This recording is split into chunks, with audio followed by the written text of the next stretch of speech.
ಸ್ನೇಹಿತರೆ ಬಿಸಿ ಬಿಸಿ ಒಬ್ಬಟ್ಟು ಹಾಗೂ ತುಪ್ಪ. ಒಬ್ಬಟ್ಟು ಯಾವ ರೀತಿ ಮಾಡೋದು ಏನು ಅಂತ ಹೇಳಿ ಈ ಒಂದು ವಿಡಿಯೋದಲ್ಲಿ ತೋರಿಸ್ಕೊಟ್ಟಿದ್ದೀನಿ ನೋಡಿ. ತುಂಬ ಈಸಿಯಾಗಿ ಯಾವ ರೀತಿ ಮಾಡ್ಬೋದು ಅಂತ ಹೇಳಿ, ಆರೋಗ್ಯಕರವಾಗಿ ಕೂಡ. ಸ್ನೇಹಿತರೆ ಈ ಒಂದು ವಿಡಿಯೋ ಇಷ್ಟ ಆದರೆ ಬಿಟ್ಟು ಲೈಕ್ ಮಾಡಿ, ಶೇರ್ ಮಾಡಿ, ಸಬ್ಸ್ಕ್ರೈಬ್ ಮಾಡಿ, ಪಕ್ಕದಲ್ಲಿರೋ ಬಟನ್ ತಪ್ಪದೆ ಪ್ರೆಸ್ ಮಾಡಿ ಅಂತ ಹೇಳ್ತಾ ಬನ್ನಿ ರೆಸಿಪಿಗೆ ಒಳಗೆ ಹೋಗೋಣ. ಅದಕ್ಕೆ ಅಂತೇಳಿ ಫಸ್ಟ್ ಗ್ಯಾಸ್ ಹಚ್ಕೊಂಡು ಪಾತ್ರೆ ಇಡ್ತಾ ಇದ್ದೀನಿ ನಾನು. ಪಾತ್ರೆ ಇಟ್ಕೊಂಡು ನೀರು ನೋಡ್ಕೊಂಡು ಹಾಕ್ಕೊಳ್ಳಿ. ನೀವು ಬೇಳೆ ಎಷ್ಟು ಹಾಕ್ಕೊಳ್ತೀರೋ ನೋಡ್ಕೊಂಡು ಹಾಕ್ಕೊಳ್ಳಿ. ಹಾಗೆ ಈ ನೀರನ್ನ ಮತ್ತೆ ವೇಸ್ಟ್ ಮಾಡಬಾರ್ದು, ಸಾಂಬಾರು ಮಾಡ್ಕೊಳ್ಬೇಕು ಒಬ್ಬಟ್ಟು ಸಾರು. ಹಾಗಾಗಿ ನೋಡ್ಕೊಂಡು ಸ್ವಲ್ಪ ನೀರು ಜಾಸ್ತಿನೇ ಇಟ್ಕೊಳ್ಳಿ ಸಾಂಬಾರು ಮಾಡ್ಕೊಳ್ಳೋದಕ್ಕೋಸ್ಕರ. ಕುಕ್ಕರಲ್ಲಿ ಮಾಡ್ಕೊಳ್ಳೋದ್ರಿಂದ ಬೇಳೆ ಬೆಂದುಬಿಟ್ರೆ ಒಬ್ಬಟ್ಟೆ ಕೆಟ್ಟೋಗ್ಬಿಡುತ್ತೆ ಸ್ನೇಹಿತರೆ. ಹಾಗಾಗಿ ಆದಷ್ಟು ಪಾತ್ರೆಯಲ್ಲೇ ಮಾಡ್ಕೊಳ್ಳೋಕೆ ಟ್ರೈ ಮಾಡಿ. 90 ಭಾಗ ಬೇಳೆ ಬೇಯಿಸ್ಕೊಳ್ಳಿ, 10% ಬ್ಯಾಲೆನ್ಸ್ ಇರಲಿ. ಬೇಳೆ ಅಕಸ್ಮಾತಾಗಿ ನುಣ್ಣಗಾದರೂ ಕೂಡ ಬೇಳೆ ಮೆತ್ತಗಾಗದೇ ಇರೋ ಥರ ಇದರಲ್ಲಿ ನಾನು ಒಂದು ಟಿಪ್ಸ್ ಕೂಡ ನಿಮ್ಗೆ ಹೇಳ್ಕೊಡ್ತೀನಿ. ಬನ್ನಿ ನೋಡ್ತಾ ಹೋಗೋಣ. ಮೊದಲು ನೀರು ಚೆನ್ನಾಗಿ ಕಾಯಲಿ. ಸ್ನೇಹಿತರೆ ಬೇಳೆ ತೊಗೊತೀನಿ, ನಾನು 2 ಗ್ಲಾಸ್ ತೊಗೊಳ್ತಿದ್ದೀನಿ. ನಿಮ್ಮ ಮನೇಲಿ ಜನ ನೋಡ್ಕೊಂಡು ತೊಗೊಳ್ಳಿ. ನಾನು ನೋಡಿ ಇಲ್ಲಿ ಪಾಲಿಶ್ ಇಲ್ಲದೆ ಇರೋ ಥರ ಬೇಳೆ ತೊಗೊಂಡಿದ್ದೀನಿ. ಇದರಲ್ಲಿ ಏನು ಪಾಲಿಶ್ ಇಲ್ಲ. ನಿಮ್ಗೆ ಗೊತ್ತಾಗುತ್ತೆ ಪಾಲಿಶ್ ಇರೋ ಬೇಳೆಗೂ ಪಾಲಿಶ್ ಇಲ್ಲದೆ ಇರೋ ಬೇಳೆಗೂ ಡಿಫ್ರೆನ್ಸ್ ಏನಿದೆ ಅಂತೇಳಿ. ನೋಡಿ ಇದು ಪಾಲಿಶ್ಡ್ ಬೇಳೆ, ಇದು ಸಾಂಬಾರಿಗೆ, ಇದು ಒಬ್ಬಟ್ಟಿಗೆ ಅಂತ ಹೇಳಿ ತೊಗೊಂಡಿರೋ ಬೇಳೆ. ಇದೇನು ಪಾಲಿಶ್ ಇಲ್ಲ. ಇದು ಹಾಗೆ ರಾ ಅಂದರೆ ಜಸ್ಟ್ ಕಾಳನ್ನ ಎತ್ಕೊಂಡು ಹಿಂಗೆ ಮಿಷಿನ್ಗೆ ಹಾಕ್ಸಿರೋದು. ತುಂಬ ಟೇಸ್ಟಾಗಿರುತ್ತೆ. ಫಸ್ಟ್ ಬೇಳೆ ಕ್ಲೀನ್ ಮಾಡ್ಕೊಳ್ಳಿ. ಬೇಳೆಗೆ ನೀಟಾಗಿ ವಾಶ್ ಮಾಡ್ಕೊಬೇಕು. ಹಾಗಾಗಿ ನಾನು ಇಲ್ಲಿ ಬೇಳೆ ತೊಳ್ಕೊಳ್ತಿದ್ದೀನಿ. ಯಾವುದೇ ಬೇಳೆ ಆಗಲಿ ಪಾಲಿಶ್ ಆಗಲಿ ಪಾಲಿಶ್ ಆಗದೇ ಇರಲಿ, ಬೇಳೆ ಕ್ಲೀನಾಗಿ ತೊಳ್ಕೊಳ್ಳಿ ಸ್ನೇಹಿತರೆ. ಸಿಚುವೇಷನಲ್ಲಿ ಯಾವುದು ಕೂಡ ಕೆಮಿಕಲ್ಸ್ ಇಲ್ಲದೆ ಬರೋದೇ ಇಲ್ಲ. ಹಾಗಾಗಿ ಬೇಳೆ ನೀಟಾಗಿ ವಾಶ್ ಮಾಡ್ಕೊಳ್ತೀನಿ. ಸ್ನೇಹಿತರೆ ಈಗ ನೀರು ಕಾಯ್ದಿದೆ. ಈಗ ಬೇಳೆ ಹಾಕೊಳ್ಳೋಣ. ನಾನು ನಿಮಗೆ ಹೇಳಿದೆ ಬೇಳೆ ಸ್ವಲ್ಪ ನುಣ್ಣಗಾದ್ರೂ ಕೂಡ ಏನು ಪ್ರಾಬ್ಲಮ್ ಆಗಬಾರ್ದಂದ್ರೆ ಈಗ ಏನು ಮಾಡಬೇಕು ಅಂತ ಹೇಳ್ತೀನಿ. ಅದ್ರ ಜೊತೆಗೆ ನೀವು ಒಂದು ಮುಷ್ಟಿಯಷ್ಟು ಕಡಲೆಬೇಳೆನ 1-2-3 ಅವರ್ಸ್ ನೆನೆಸ್ಬಿಟ್ಟು, ಇದು ಕಡಲೆಬೇಳೆ ಆಗಲೇ ಹಾಕಿದ್ದು ತೊಗರಿಬೇಳೆ, ಇದು ಕಡಲೆಬೇಳೆ. ಸ್ವಲ್ಪ ಹೂರ್ಣ ಏನಾದರೂ ತೆಳ್ಳಗಾಗ್ಬಿಟ್ರೆ ನೀರಾಗ್ಬಿಟ್ಟಾಗ ಕಡಲೆಬೇಳೆ ಹಾಕಿರೋದ್ರಿಂದ ತುಂಬ ಚೆನ್ನಾಗಿ ನೀರನ್ನ ಎಳ್ಕೊಂಡ್ಬಿಡುತ್ತೆ ಬೇಗ. ಆಗ ಹೂರ್ಣ ತುಂಬ ಅಂದರೆ ತೆಳುವಾಗೋದಿಲ್ಲ, ಉಂಡೆಗೆ ನೀಟಾಗಿ ಚೆನ್ನಾಗಿ ಬರುತ್ತೆ. ಹಾಗಾಗಿ ಒಂದು ಮುಷ್ಟಿಯಷ್ಟು ಕಡಲೆಬೇಳೆ ಕೂಡ ಹಾಕಿದ್ದೀನಿ. ಈಗ ಇದು ಬೇಳೆ ಬೆಂದಾದ್ಮೇಲೆ ಎಷ್ಟು ಮಟ್ಟಿಗೆ ಬೆಂದಾಗ ನಾವಿಂದ ಬಗ್ಸ್ಕೊಬೇಕಾರೋದನ್ನ ಕೂಡ ತೋರಿಸ್ತೀನಿ ಸ್ನೇಹಿತರೆ. ಊರು ಪಕ್ಕ ಹೋದ್ರೆ ಸಾಕು. ಕಾಣಿಸ್ತಿದೆ ಅನ್ಕೊಳ್ತೀನಿ. ಬೇಳೆಯಿಂದ ಉಪ್ಪು ಬಂದ್ಬಿಟ್ಟಿದೆ.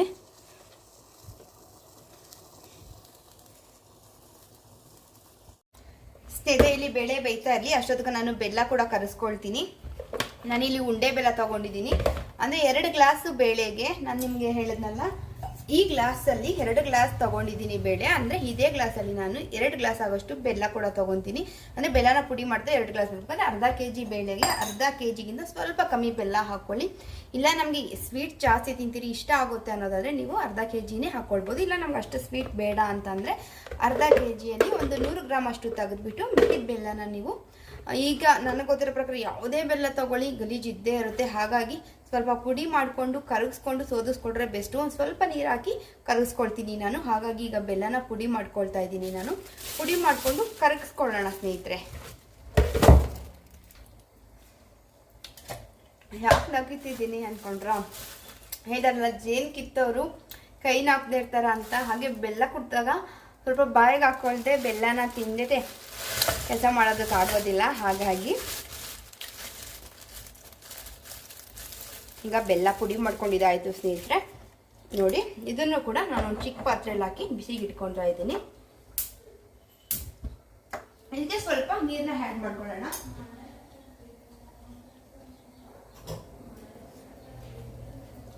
ಸ್ವಲ್ಪ ಅಂದರೆ ಸ್ವಲ್ಪನೇ ನೀರು. ನೋಡಿ ಕಾಲು ಗ್ಲಾಸ್ಗಿಂತ ಕಮ್ಮಿ ನೀರು ಹಾಕ್ಕೊಳ್ತೀವಿ. ಜಸ್ಟ್ ಬೆಲ್ಲ ಕರಗೋದಕ್ಕೋಸ್ಕರ ಅಷ್ಟೇ, ಪಾಕ ಮಾಡ್ಕೊಳ್ಬೇಡಿ. ಬೆಲ್ಲ ಕರಗಿ ನೀಟಾಗಿ ಕರ್ಕೊಂಡ್ರೆ ಸೋದಿಸ್ಕೊಳ್ಳೋಕೆ ಈಸಿ ಆಗಲಿ ಅಂತ ಅಷ್ಟೇ.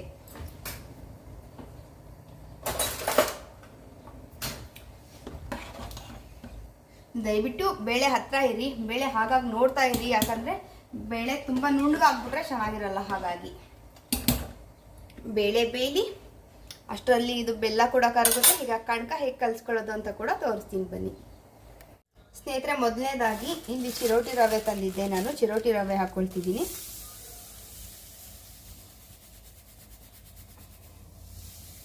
ಫುಲ್ ಸಣ್ಣ ಇರುತ್ತೆ ಚಿರೋಟಿ ರವೆ. ಹೇಗಿರುತ್ತೆ ಅಂದರೆ ಮಾಮೂಲಿ ನಾವು ಕೇಸರಿ ಬಾತ್ಗೆಲ್ಲ ತೊಗೊತೀವಲ್ಲ ಅದೇ ಥರ ಫುಲ್ ತೆಳ್ಳಗಿರುತ್ತೆ ರವೆ, ಅದನ್ನು ತೊಗೊಂಡು ನಾನು ಕ್ಲೀನ್ ಮಾಡ್ಕೊಳ್ತಿದ್ದೀನಿ.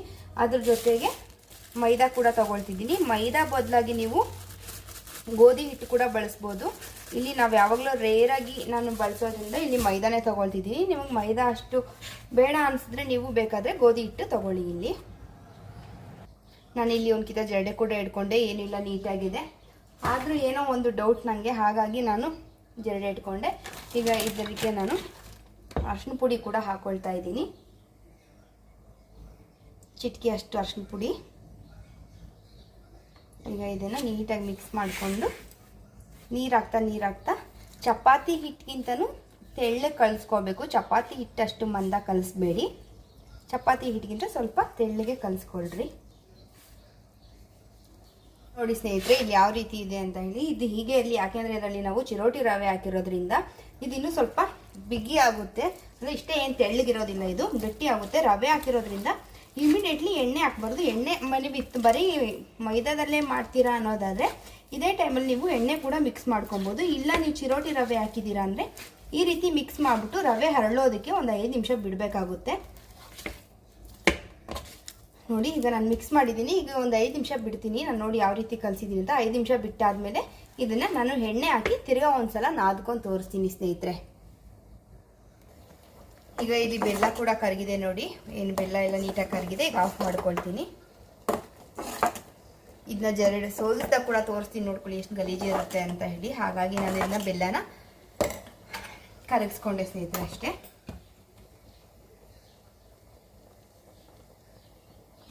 ಬೇಳೆ ಕೂಡ ಕರೆಕ್ಟಾಗಿ ಪರ್ಫೆಕ್ಟಾಗಿ ಬೆಂದಿದೆ. ಯಾವ ರೀತಿ ಬೆಂದಿದೆ ಅಂತ ಹೇಳಿ ನಾನು ನಿಮಗೆ ಇಲ್ಲಿ ತೋರಿಸ್ತೀನಿ ನೋಡಿ. ಬೇಳೆನ ತಗೊಂಡು ನೀವು ಕೈಯಲ್ಲಿ ನೋಡಿ, ಇದು ಬೇಳೆ ಈ ರೀತಿ ಅಂದರೆ ಬೇಳೆ ಫುಲ್ ಪುಡಿ ಆಗಿದೆ, ಬಟ್ ಒಳಗಡೆ ಎಲ್ಲೋ ಒಂದು ಕಡೆ ನಮ್ಗೆ ಇನ್ನು ಬೇಳೆ ಇದೆ ಅನಿಸ್ತಿರೋ ಫೀಲ್ ಬರ್ತಿದೆ. ಬಿಸಿ ಇದೆ, ಬಿದೋಗ್ತಿದೆ, ಕಾಣಿಸ್ತು ಅಂದ್ಕೊಳ್ತೀನಿ ಬೇಳೆ. ಬಟ್ ಫುಲ್ ಅಂದರೆ ಎಲ್ಲೋ ಒಂದು ಕಡೆ ಇನ್ನೂ ಸ್ವಲ್ಪ ಇದೆ ಅಂತ ಅನಿಸ್ಬೇಕು ಸ್ನೇಹಿತರೆ. ಆ ರೀತಿ ಬೇಳೆ ಕಾಣಿಸ್ತಿದೆ ಅಲ್ವಾ, ಈ ರೀತಿ ಇರಬೇಕು ಬೇಳೆ. ಈ ರೀತಿ ಆದರೆ ಬೇಳೆ ಬೆಂದಿದೆ ಅಂತ ಅರ್ಥ. ತುಂಬ ಜಾಸ್ತಿ ಬೇಯಿಸ್ಕೊಳ್ಬೇಡಿ, ಚೆನ್ನಾಗಿರೋದಿಲ್ಲ. ಹೂರ್ಣ ಫುಲ್ ತೆಳ್ಳಗಾಗ್ಬಿಡುತ್ತೆ. ಹಾಗಾಗಿ ಕಾಣಿಸ್ತು ಅಂದ್ಕೊಳ್ತೀನಿ. ಈ ರೀತಿ ಆಗಿದೆ. ಇಲ್ಲಿ ಕಡಲೆಬೇಳೆ ಕೂಡ ತೋರಿಸ್ತೀನಿ ನೋಡಿ ನಿಮಗೆ ಯಾವ ರೀತಿ ಬೆಂದಿದೆ ಅಂತ. ಇದು ಕಡಲೆಬೇಳೆ, ಅದು ಕೂಡ ಸೇಮ್, ಅಂದರೆ ನೆನೆಸ್ಬಿಟ್ಟು ಮಾಡೋದ್ರಿಂದ ಕಡಲೆಬೇಳೆ ಕೂಡ ಈಕ್ವಲ್. ತೊಗರಿಬೇಳೆ ಬೇಯೋ ಟೈಮಲ್ಲೇ ಕಡಲೆಬೇಳೆ ಕೂಡ ಬೇಯುತ್ತೆ. ಈಗ ಎರಡನ್ನೂ ಬೇಯಿಸ್ಕೊಂಡಿದ್ದೀನಿ. ಈಗ ಇದನ್ನು ಸೋದಿಸ್ಕೊಳ್ಳೋಣ. ಸೋದಿಸ್ಕೊಂಡು ನಾನು ಅದರಲ್ಲಿ ಬೆಲ್ಲದ ಪಾಕ ಮಿಕ್ಸ್ ಮಾಡೋದನ್ನು ಕೂಡ ತೋರಿಸ್ತೀನಿ. ಹಾಗೆ ಇನ್ನೊಂದು ವಿಚಾರ ಏನಪ್ಪ ಅಂದರೆ, ನಮ್ಗೆ ಇವಾಗ ಈ ನೀರಲ್ಲಿ ಸಾಂಬಾರು ಮಾಡೋದಿದೆಯಲ್ಲ ಸ್ನೇಹಿತರೆ, ಹಾಗಾಗಿ ಈ ನೀರಿಗೆ ನಾವು ಮಸಾಲೆ ರುಬ್ಕೊಳ್ಳೋದಕ್ಕೋಸ್ಕರ ನಾವು ಸ್ವಲ್ಪ ತೊಗರಿಬೇಳೆ ಎತ್ಕೊಳ್ಬೇಕಾಗ್ತಿದೆ ಆ ನೀರು ಜೊತೆಗೆ. ಹಾಗಾಗಿ ಇಲ್ಲಿ ಒಂದು ಬೌಲ್ ಅಷ್ಟು ತೊಗರಿಬೇಳೆನ ನಾನು ತೊಗೊಳ್ತೀನಿ. ಅಂದರೆ ನಿಮ್ಮ ಸಾರಿನ ಹದಕ್ಕೆ ತುಂಬ ತೆಳ್ಳಗೆ ಬೇಕಾ ಗಟ್ಟಿಗೆ ಬೇಕಾ ಅನ್ನೋದ್ರ ಮೇಲೆ ಡಿಪೆಂಡ್. ಒಂದು 2 ರಿಂದ 3 ಸ್ಪೂನ್ ಅಷ್ಟು ಬೇಳೆ ಎತ್ಕೊಂಡ್ರೆ ಸಾಕು. ನಾನಿಲ್ಲಿ ಒಂದು ಚಿಕ್ಕ ಬೌಲಲ್ಲಿ ಒಂದು ಬೌಲ್ ಬೇಳೆ ಎತ್ಕೊಂಡಿದ್ದೀನಿ. ಈಗ ಇದು ಬೆಂದಿದೆ. ಈಗ ಬಸ್ಬಿಡೋಣ ಸ್ನೇಹಿತರೆ, ಬಸ್ಕೊಳ್ಳೋಣ. ಇಲ್ಲಾಂದರೆ ಫುಲ್ ಇನ್ನೂ ನುಣ್ಣಗಾಗ್ಬಿಡುತ್ತೆ. ಹಾಗಾಗಿ ಇದರಲ್ಲಿ ನೀರು ಟೋಟಲ್ ಆಗಿ ಬಂದ್ಬಿಡ್ಬೇಕು. ನೀರು ಒಂಚೂರು ಇರಬಾರ್ದು, ಆ ರೀತಿ ಬಗ್ಸ್ಕೊಬೇಕು.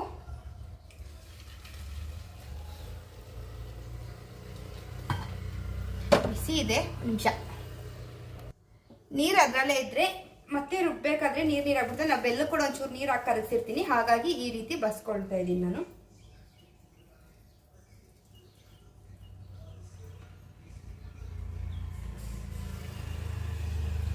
ಈಗ ನೀರು ಪೂರ್ತಿ ಖಾಲಿ ಮಾಡಿದ್ದೀನಿ ಸ್ನೇಹಿತರೆ. ನೀರು ಪೂರ್ತಿ ಅಂದರೆ ಎಲ್ಲ ಬಸ್ಕೊಂಡಿದ್ದೀನಿ.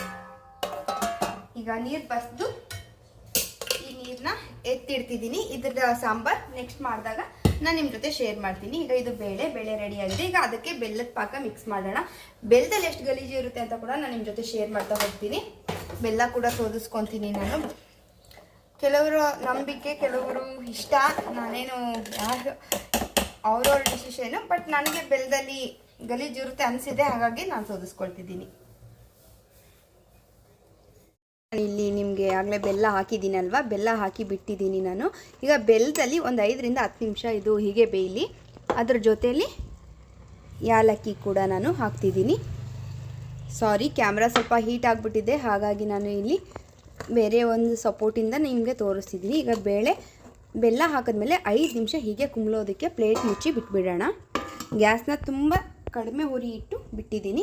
ಈಗ 5 ನಿಮಿಷ ಆದಮೇಲೆ ತೋರಿಸ್ತೀನಿ ಸ್ನೇಹಿತರೆ. ಈಗ ಹಸಿ ಊರಿದೆ ಸ್ನೇಹಿತರೆ, ಅಂದರೆ ಇದು ರವೆ ಊರಿದೆ, ಈಗ ಅರಳಿದೆ. ಈಗ ಇದಕ್ಕೆ ಎಣ್ಣೆ ಹಾಕೊಳ್ಳೋಣ. ನಾನಿಲ್ಲಿ ಸನ್ಪ್ಯೂರ್ ಆಯಿಲ್ ಯೂಸ್ ಮಾಡ್ತಿದ್ದೀನಿ. ನಿಮ್ಮ ಮನೇಲಿ ಯಾವ್ದು ಅವೈಲೇಬಲ್ ಇದ್ದರೆ ಅದನ್ನು ಯೂಸ್ ಮಾಡಿ. ಎಣ್ಣೆ ಹಾಕಿ, ಎಣ್ಣೆ ನಾವು 1-2-3 ಸ್ಪೂನ್ಗಿಂತ ಹೆಚ್ಚಾಗಿ ಎಣ್ಣೆ ಹಾಕಿ, ಒಬ್ಬಟ್ಟಿಗೆ ಎಣ್ಣೆನೇ ತುಂಬ, ಇಲ್ಲಿ ಹಸಿಟ್ಟು ನಾವು ಎಣ್ಣೆ ಹಾಕಿ ಹೇಗೆ ಕಲಿಸ್ತಿರೋ ಅದ್ರ ಮೇಲೇ ಒಬ್ಬಟ್ಟು ಡಿಪೆಂಡ್ ಆಗ್ತೈತೆ ಯಾವ ರೀತಿ ಬರುತ್ತೆ ಅಂತ ಹೇಳಿ. ಈಗ ನೀಟಾಗಿ ಇದನ್ನು ಕಲಸೋಣ. ಇಲ್ಲಿ ಕೂಡ ಬೇಳೆ ಕೂಡ್ಲಿಕ್ಕೆ ಬಿಟ್ಟಿದ್ದೀನಿ ನಾನು ನೀಟಾಗಿ. ಇದನ್ನು ಕೂಡ ರುಬ್ಬಿಟ್ಟು ತೋರಿಸಿ ನಿಮಗೆ ಹಸಿಟ್ಟು ಯಾವ ರೀತಿ ಕಲಿಸಿದ್ದೀನಿ, ಹೂರ್ಣ ಯಾವ ರೀತಿ ಕಲಿಸಿದ್ದೀನಿ ಅಂತ. ಹಸಿಟ್ಟು ಯಾವಾಗಲೂ ಅಷ್ಟೇ ನೋಡಿ ಕಾಣಿಸ್ತಿದೆ ಅಂದರೆ ಇದೇ ರೀತಿ ಇರಬೇಕು, ಇದೇ ರೀತಿ ಕಲಿಸ್ಕೊಳ್ಳಿ ಸ್ನೇಹಿತರೆ. ನಾವು ಎಣ್ಣೆ ಇದರಲ್ಲಿ ಎಷ್ಟು ಹಾಕ್ತೀವೋ ಅಷ್ಟು ನಿಮಗೆ 2-3 ಸ್ಪೂನ್ ಆದರೂ ಹಾಕ್ಬೋದು. ಹತ್ತತ್ರ ಇಲ್ಲಿ ನೀವು 100 ಗ್ರಾಮ್ ಅಷ್ಟಾದರೂ ಹಾಕ್ಬೋದು. ಬಟ್ ಎಷ್ಟು ಎಣ್ಣೆ ಹಾಕ್ತಿರೋ ಅಷ್ಟು ಎಣ್ಣೆನೂ ಕಣಕಕ್ಕೆ ಕುಡಿಸ್ಬೇಕು ಸ್ನೇಹಿತರೆ. ಅಂದರೆ ನೀವು ಈ ರೀತಿ ಮೆದುತ್ತಾ ಹೋದರೆ ನೀವು ಎಷ್ಟೇ ಎಣ್ಣೆ ಹಾಕಿದ್ರೂ ಕೂಡ ಅದು ಹೀರ್ಕೊಳ್ತಾ ಹೋಗುತ್ತೆ.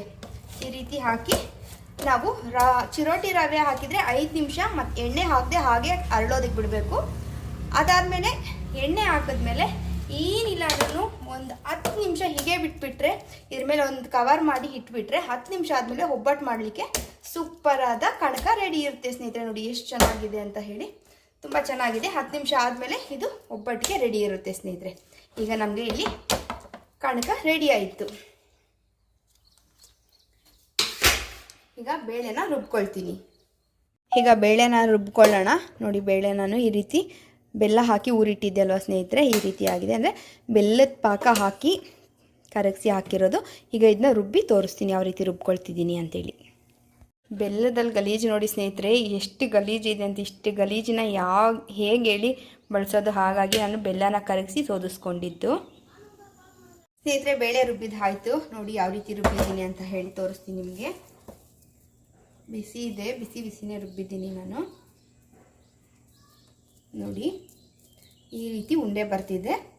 ಈಗ ಇದಕ್ಕೆ ನಾವು ಈ ರೀತಿ ಉಂಡೆ ಬರಬೇಕು ಸ್ನೇಹಿತರೆ. ಉಂಡೆ ತಗೊಂಡ್ರೆ ಉಂಡೆ ಬರಬೇಕು, ಯಾಕಂದರೆ ನಾವು ತಟ್ಟಬೇಕಾದ್ರೆ ಈಸಿಯಿಂದ ಸ್ಪ್ರೆಡ್ ಆಗುತ್ತೆ ಮೈದಾ ಫುಲ್ಲೂ. ಹಾಗಾಗಿ ಈ ರೀತಿ ಮಾಡ್ಕೊಬೇಕು. ಇದ್ರ ಜೊತೆಗೆ ನಾನು ಯಾಲಕ್ಕಿ ಕೂಡ ಹಾಕಿ ರುಬ್ಬಿದ್ದೀನಿ.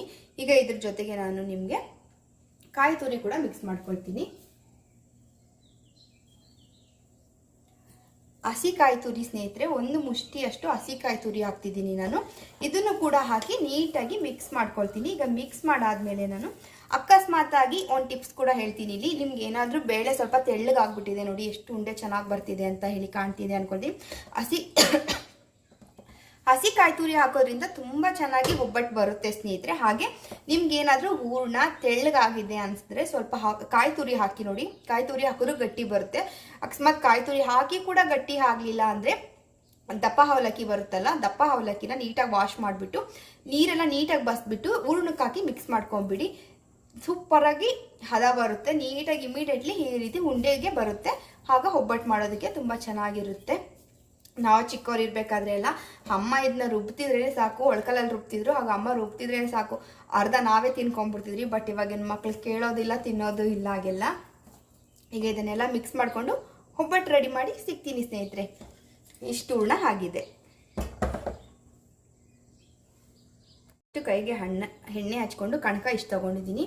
ಉಂಡೆ ತೊಗೊಳೋದಾದ್ರೆ ಇಷ್ಟಪ್ಪ ಉಂಡೆ ತೊಗೊಳ್ಳಿ. ಈ ರೀತಿ ಮಾಡಿ ಕೈಯಲ್ಲಿ ನೋಡಿ ಎಷ್ಟು ಸಾಫ್ಟ್ ಇದೆ ಅಂತ ನಿಮಗೆ ಅನಿಸ್ತಿದೆ. ಚಿರೋಟಿ ರವೆ ಹಾಕೋದ್ರಿಂದ ತುಂಬ ಅಂದರೆ ತುಂಬ ಚೆನ್ನಾಗಿರುತ್ತೆ. ಹಸಿಟ್ಟಲ್ಲೇ ಮಾಡೋದಾದರೆ ಸ್ನೇಹಿತರೆ, ಬರೀ ನೀವು ಹಿಟ್ಟಲ್ಲೇ ಮಾಡ್ತೀವಿ ಮೈದಾ ಹಿಟ್ಟಲ್ಲಿ ಅಂದರೆ ಎರ್ಜಸ್ ಏನಿರುತ್ತಲ್ಲ ಅದು ಅಷ್ಟು ನೀಟಾಗಿ ಫಿಲ್ ಆಗಿಲ್ಲ ಹೂರ್ಣ ಅಂತಂದರೆ. ನೋಡಿ ಹೂರ್ಣ ಇಷ್ಟಿಟ್ಟಿದ್ದೀನಿ, ಹೀಗಿಟ್ಟು ಕಾಣ್ತಿದೆ ಅಂದ್ಕೊಳ್ತೀನಿ.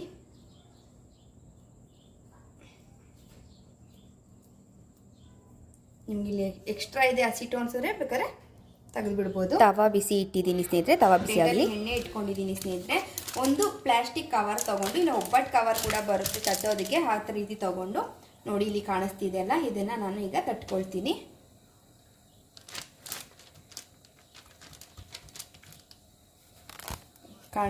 ಕಾಣಿಸ್ತಿದೆಯಲ್ಲ, ನೀವು ಎಷ್ಟು ತೆಳ್ಳಗೆ ಬೇಕಾದರೂ ತಟ್ಕೊಳ್ಬೋದು ಸ್ನೇಹಿತರೆ. ಚಿರೋಟಿ ರವೆ ಹಾಕಿರೋದ್ರಿಂದ ಎಲ್ಲಿ ಕೂಡ ನಿಮಗೆ ಎಡ್ಜಸ್ಸಲ್ಲೆಲ್ಲ ಏನೂ ಆಗಲ್ಲ, ನೀಟಾಗಿ ತಟ್ಕೊಳ್ಳಿ, ಎಲ್ಲಿ ಕಿತ್ತೋಗೋದಿಲ್ಲ. ಕಾಣ್ತಿದೆ ಅಂದ್ಕೊಳ್ತೀನಿ. ಈಗ ಇದನ್ನ ತವಾ ಮೇಲೆ ಹಾಕೋಣ. ತವಾ ಬಿಸಿ ಆಗಲಿ, ತವಾ ಬಿಸಿ ಆಗೋವರೆಗೂ ವೆಯ್ಟ್ ಮಾಡೋಣ. ನೋಡಿ ಸ್ನೇಹಿತರೆ, ಈ ಉಂಡೆ ಏನಿತ್ತಲ್ಲ, ಈ ಉಂಡೆನ ನಾನೀಗ ತಟ್ಟೋದು ಕೂಡ ತೋರಿಸಿದ್ದೀನಿ.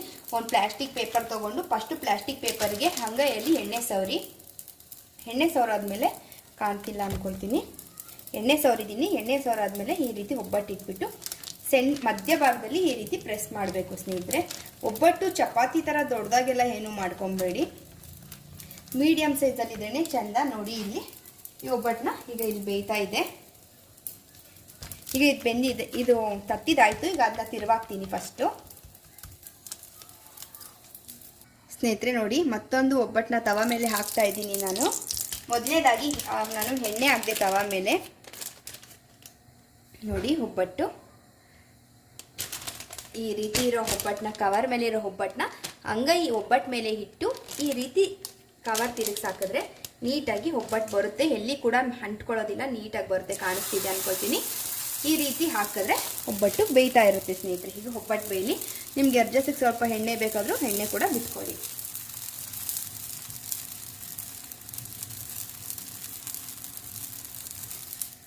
ನಾನು ಇಲ್ಲಿ ಕೈಯಲ್ಲಿ ಎತ್ತಾಕ್ದೆ ಅಂತ ನೀವೇನು ಕೈಯಲ್ಲಿ ಎತ್ತಾಕ್ಬೇಡಿ, ಚಪಾತಿ ಕಡ್ಡಿಯಲ್ಲಿ ಎತ್ತಾಕಿ. ಅಷ್ಟೊತ್ತಿಗೆ ಮತ್ತೊಂದು ಒಬ್ಬಟ್ಟನ್ನ ರೆಡಿ ಮಾಡ್ಕೊಳ್ತೀನಿ ಸ್ನೇಹಿತರೆ ನಾನು. ಈಗ ಎಷ್ಟು ಸುಟ್ಟಿದೆಯೋ ಅಷ್ಟೇ ಸುಡಬೇಕು, ಅದಕ್ಕಿಂತ ಜಾಸ್ತಿ ಸುಟ್ಟರು ಚೆನ್ನಾಗಿರಲ್ಲ, ಕಮ್ಮಿ ಸುಟ್ಟರು ಕೂಡ ಚೆನ್ನಾಗಿರೋದಿಲ್ಲ. ನಾವು ಹಸಿಟ್ಟು ಕಣಕಕ್ಕೆ ಕೂಡ ನಾವು ಎಣ್ಣೆ ಹಾಕಿರ್ತೀವಿ. ನಿಮಗಿಲ್ಲ ಇನ್ನೊಂಚೂರು ಎಣ್ಣೆ ಬೇಕು ಅಂದರೆ ಹಾಕ್ಕೊಳ್ಳಿ. ನೋಡಿ ಇಲ್ಲಿ ಯಾವ ರೀತಿ ಆಗಿದೆ ಅಂತ ಹೇಳಿ ಕಾಣ್ತಿದ್ದೆ. ಈಗ ನಾನು ಮತ್ತೊಂದು ಒಬ್ಬಟ್ಟನ್ನ ಕೂಡ ಹಾಕ್ತೀನಿ. ನೋಡಿ ಸ್ನೇಹಿತರೆ, ಈ ರೀತಿ ತಟ್ಟಿಟ್ಟಿದ್ದೀನಿ ಪ್ಲಾಸ್ಟಿಕ್ ಪೇಪರ್ ಮೇಲೆ. ಹಂಗಾಗಿ ಸೆಂಟ್ರಲ್ ಇಟ್ಕೊಂಡು ನೀವು ಈ ರೀತಿ ತೆಗೆದ್ರೆ ನೀಟಾಗಿ ಒಬ್ಬಟ್ಟು ಬರುತ್ತೆ. ಈ ರೀತಿ ಹಾಕ್ಕೊಳ್ಳಿ. ಈಗ ಒಬ್ಬಟ್ಟು ರೆಡಿ ಆಗಲಿ ಸ್ನೇಹಿತರೆ. ನೋಡಿ ಒಬ್ಬಟ್ಟು ರೆಡಿ ಆಯಿತು. ಬಿಸಿ ಬಿಸಿ ಒಬ್ಬಟ್ಟು ಹಾಗೂ ತುಪ್ಪ. ನೀವು ಒಬ್ಬಟ್ಟು ನೋಡ್ರಿ ಯಾವ ರೀತಿ ಇದೆ ಅಂತ ಹೇಳಿ. ಎಲ್ಲಿ ಕೂಡ ಏನೂ ಕೂಡ ಆಗೋದಿಲ್ಲ, ಆರಾಮ್ಸೆ ಫೋಲ್ಡ್ ಮಾಡ್ಬೋದು. ಚಿರೋಟಿ ರವೆ ಹಾಕಿದರೂ ಕೂಡ ಎಲ್ಲಿ ಕೂಡ ಒಬ್ಬಟ್ಟು ಮುರ್ಕೊಳ್ಳೋದಿಲ್ಲ ಸ್ನೇಹಿತರೆ. ಬಿಸಿ ಬಿಸಿ ಒಬ್ಬಟ್ಟು, ತುಪ್ಪ. ಕೆಲವ್ರಿಗೆ ಹಾಲು ಕೂಡ ಇಷ್ಟ ಆಗುತ್ತೆ, ಕಾಯಿ ಹಾಲು. ಬಟ್ ನಮ್ಮ ಮನೇಲಿ ಕೆಲವರೆಲ್ಲ ತುಪ್ಪ ತಿಂತೀವಿ, ನಾನು ಒಬ್ಬಳು ಮಾತ್ರ ಕಾಯಿ ಹಾಲು ತಿಂತೀನಿ, ಹಾಗಾಗಿ ನಾನು ಕಾಯಿ ಹಾಲು ಮಾಡ್ಕೊಳ್ತೀನಿ. ಈಗ ಬಿಸಿ ಬಿಸಿ ಒಬ್ಬಟ್ಟು, ತುಪ್ಪ ಸವಿಯಲು ಸಿದ್ಧ ಸ್ನೇಹಿತರೆ. ಈ ಒಂದು ವಿಡಿಯೋ ಇಷ್ಟ ಆಗಿದೆ ದಯವಿಟ್ಟು ಲೈಕ್ ಮಾಡಿ, ಶೇರ್ ಮಾಡಿ, ಸಬ್ಸ್ಕ್ರೈಬ್ ಮಾಡಿ, ಪಕ್ಕದಲ್ಲಿರೋ ಬೆಲ್ ಬಟನ್ ತಪ್ಪದೆ ಪ್ರೆಸ್ ಮಾಡಿ ಅಂತ ಹೇಳ್ತಾ ಓಕೆ ಸ್ನೇಹಿತರೆ, ಮತ್ತೊಂದು ವ್ಲಾಗಲ್ಲಿ ಸಿಗ್ತೀನಿ. ಅಲ್ಲಿವರೆಗೂ ಬಾಯ್.